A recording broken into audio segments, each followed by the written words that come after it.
आओ उर्दू पढ़ना और लिखना सीखें। बच्चों, पिछले वीडियो में हमने कुछ नए अल्फाज लिखना सीखे थे। अब हम इन अल्फाज से जुमले बनाना सीखेंगे। जैसे रोना, इस लफ्ज़ को जुमले में लिखेंगे, मुझे रोना है। हंसना, मुझे हंसना है। दौड़ना, मुझे दौड़ना है। चलना, तो लिखेंगे जुमला, मुझे चलना है।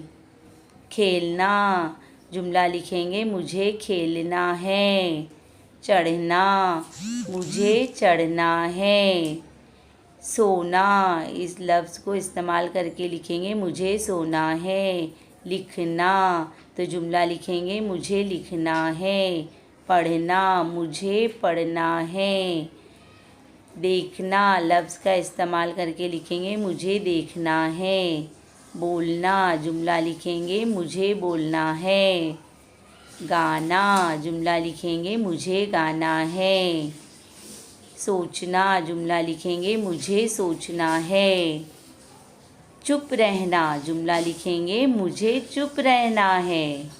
लड़ना, जुमला लिखेंगे, मुझे लड़ना है। नाचना, तो जुमला लिखेंगे, मुझे नाचना है। तैरना, मुझे तैरना है। सुनना, तो जुमला लिखेंगे, मुझे सुनना है। ताली बजाना, जुमला लिखेंगे, मुझे ताली बजाना है। उछलना, जुमला लिखेंगे, मुझे उछलना है। बच्चों, अब ये सारे जुमले अपनी बयाज़ में लिखो और नए जुमले बनाओ।